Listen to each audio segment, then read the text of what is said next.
Welcome back. We continue our conversation with Colonel Vaughn M.Bond Jr., Newcastle County Police Chief. There was a crime that seems to have really grabbed at your heart, a 4-year-old girl in Pike Creek that was abducted and sexually assaulted, and we still don't know who did that. Could you talk about that and your efforts?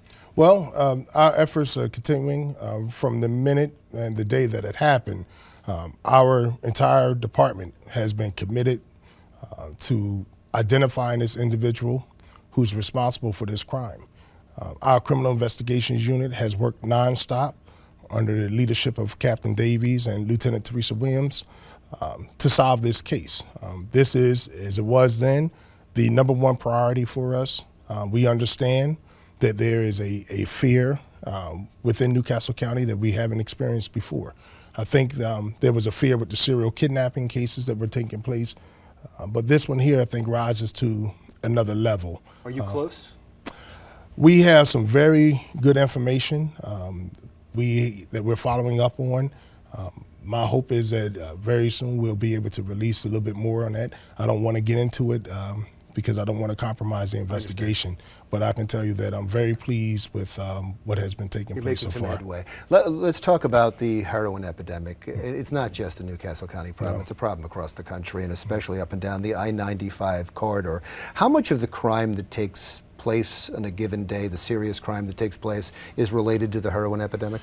The property related crimes are significant. Now, we've been fortunate, our numbers are trending downward. We had a meeting today, we talked about those. And when I say property crimes, I'm referring to your burglaries, your thefts from motor vehicles, things where people that are facing or dealing with addiction are looking to go out and break into a house, steal money, steal equipment, things that they can sell in order for them to get their nets fixed. But those crimes are trending down, but the majority of them are related to individuals who are suffering from addiction.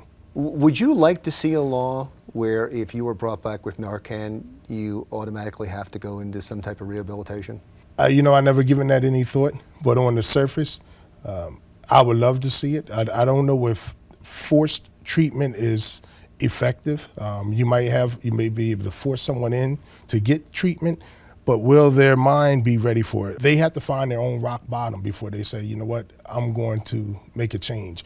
And some of these individuals have gone through, the courts and they've been ordered to go for treatment, and it hasn't been successful because they haven't been able to make that change in their mind. And I think that's what's important for them at this point. Do you have any solutions? Can you look at it? And I know that's a lot to put on one individual because everybody's been trying to solve it, but is there something that we're missing that you see on the streets? There's a lot of task force that are out there that are dealing with it, but it's unfortunate that the amount of the heroin and drugs that are coming in and the people who are involved in it outnumber law enforcement. What I think we should focus on is the prevention. I think that we have to reach the children at a younger age to continue to have discussions and talk with them about the ramifications of using and getting involved with drugs. I think that we have to continue to push out our heroin alert program that we've been putting on since 1998. And Marie Allen does an outstanding job where she goes around and she talks to communities and schools and she tells the story about what she dealt with when her daughter was suffering from addiction and she subsequently passed away from it. And we can't arrest our way out of this. Sir, I appreciate your time. All right. Thank you so much for being here. It was great to talk to you. Colonel Vaughn M.Bond Jr., Newcastle County Police Chief.